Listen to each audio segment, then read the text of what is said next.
পৃথিবীর একমাত্র দেশ যেখানে ঢোকা মানে ৮ বছর পিছনে চলে যাওয়া।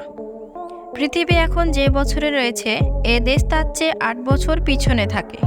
কোনো বিদেশি পর্যটক এ দেশে ঢুকলে চলে যান ৮ বছর পিছনে। পৃথিবী যে সাল মেনে চলছে এ দেশ তার চেয়ে ৮ বছর পিছিয়ে থাকে।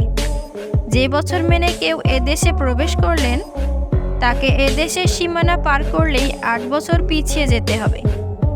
তিনি তার নিজের দেশে ৮ বছর আগে যে সালটা ফেলে এসেছেন এ দেশে ঢোকা মানে সেই সালে ফের পৌঁছে যাওয়া।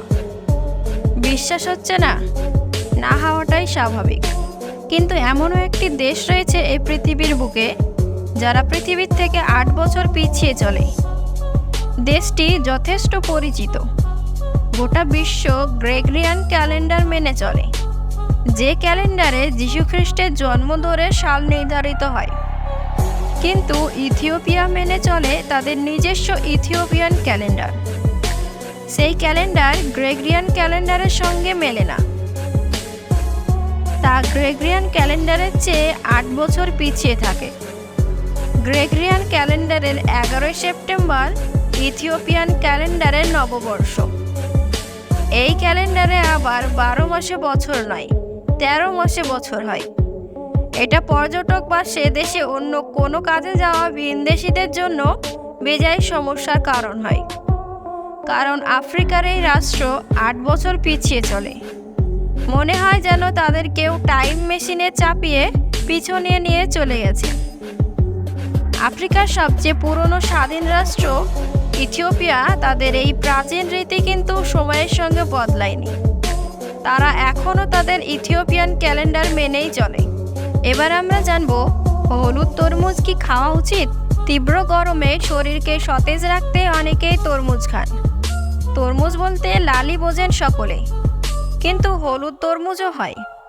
হলুদ তরমুজ কি খাওয়া উচিত? লাল রঙের তরমুজ দেখেই সকলে অভ্যস্ত।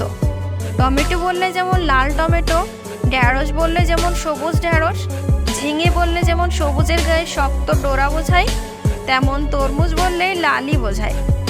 কিন্তু শুধু লাল নয়, এখন বাজারে হলুদ তরমুজও ক্রমশ জায়গা করে নেওয়া শুরু করেছে।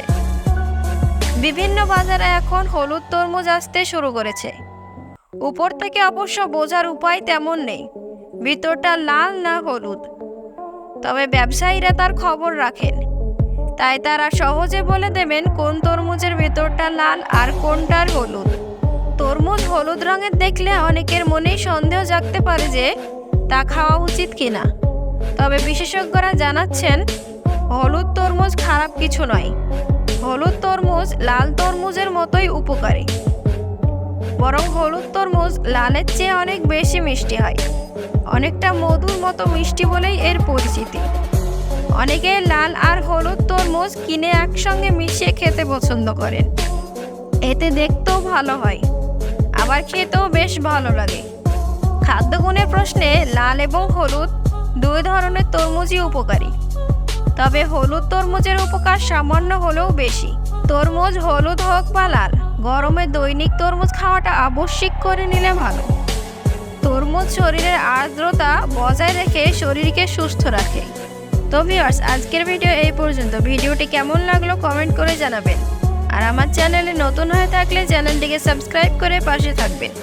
সকলকে ধন্যবাদ।